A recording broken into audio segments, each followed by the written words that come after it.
আমি করলাম চোখ বন্ধ বন্ধ করে দেখলাম সেই মাথা ছাড়া জিনটা বলতেছে, তোকে বলেছি না এখান থেকে চলে যেতে, চাসনি কেন? এটা বলে সে আমার গলা চেপে ধরলো। আমি গলা থেকে হাত সরানোর জন্য গলায় হাত দিয়ে চিৎকার করে চোখ খুলে ফেলি আর কান্না করতেছি। আব্বু আমার পাশে এসে আমার হাত ধরে। তখন আব্বু খেয়াল করলো আমার গলায় 5 আঙ্গুলের ছাপ, খুব লাল হয়ে আছে। আব্বু কবিরাজকে জিজ্ঞাসা করলো, এটা কখন হলো? ওর কিছুক্ষণ আগে তো এটা ছিল না। তখন কবিরাজ বলল, এটা এখন হয়েছে।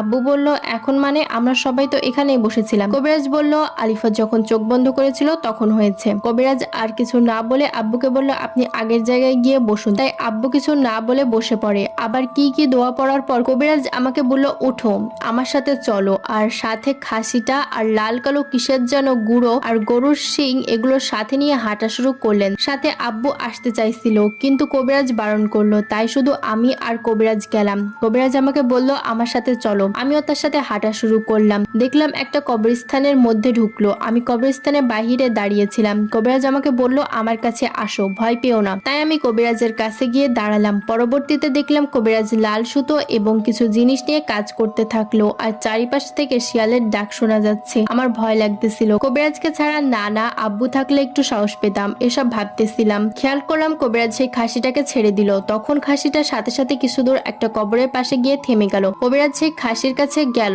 সাথে আমিও। খাসিটা যে কবরের পাশে গিয়ে থেমে গেছে সেই কবরের মধ্যে কবিরাজ গিয়ে খুঁড়ে কি কি যেন করলো। যতটুকু দেখলাম কবিরাজটা কবর থেকে কিছু হাড় বের করলো। সেটা কিসের হাড় আমি তা জানি না, সম্ভবত মরা মানুষের হাড়। পরে কবিরাজ আমাকে বলল, এখানে আসো। আমি গেলাম তার কাছে। যাওয়ার পর আমার হাতে গরুর শিং ধরিয়ে দেয় আর বলল, এটা নিয়ে এখানে দাঁড়িয়ে থাকো। আর যখনই অদ্ভুত কিছু মনে হবে বা এমন কিছু মনে হবে যে পিছনে কেউ দাঁড়িয়ে আছে বা আমার পিছনে কেউ দাঁড়িয়ে আছে, এরকম কিছু খেয়াল করলে এই শিংটা তার দিকে ধরবা, আর কিছু করতে হবে না। আমি কবিরাজের কথায় মাথা নাড়িয়ে হ্যাঁ বললাম। তারপর কবিরাজ তার ব্যাগ থেকে সব বাহির করে কবর থেকে বেশ অনেকখানি মাটি খুঁড়ে তার মধ্যে একটা লাল পাউডার আর একটা কালো পাউডার দিয়ে গরুর শিং দিয়ে গোলাকৃতি করলো। আমি দাঁড়িয়ে দেখতেছিলাম। এর মধ্যে মনে হচ্ছে কেউ আমার পিছনে দাঁড়িয়ে আছে। তার নিঃশ্বাসের গরম তাপ আমার কাঁধে এসে পড়তেছে। হঠাৎ আমার এক হাত কেউ চেপে ধরলো। এতে আমার শরীর পুরো পাথর হয়ে জমে গেছে। তখন কবিরাজের দেওয়া গরুর শিং এর কথা মনে পড়ে। আমি আমার সর্বোচ্চ শক্তি দিয়ে চোখ বন্ধ করে পিছনে ফিরে শিংটা তার দিকে ধরি আর তখন আমার হাত ছেড়ে দেয়। আমি তখন চোখ খুলে দেখি কেউ নেই। এরকম 3-4 বার হয়। তারপর কবিরাজ আমাকে তার সাথে বসালেন আর আমার হাতে একটা লাল পাউডার দিয়ে বলল,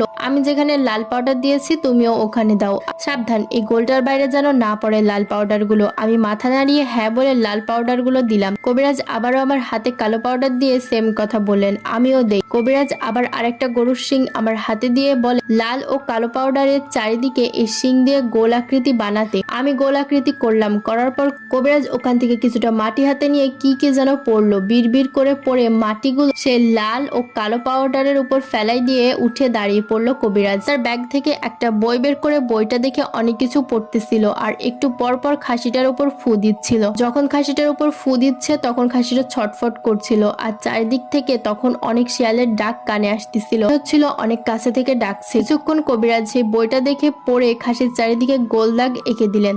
তখন খাসিটা পালানোর চেষ্টা করছিল আর কেউ খুব জোরে জোরে কান্না করছিল। আমি আর কবিরাজ দুইজনই শুনতে পাচ্ছিলাম। কবিরাজ আমাকে বলল এসব কান না দিতে।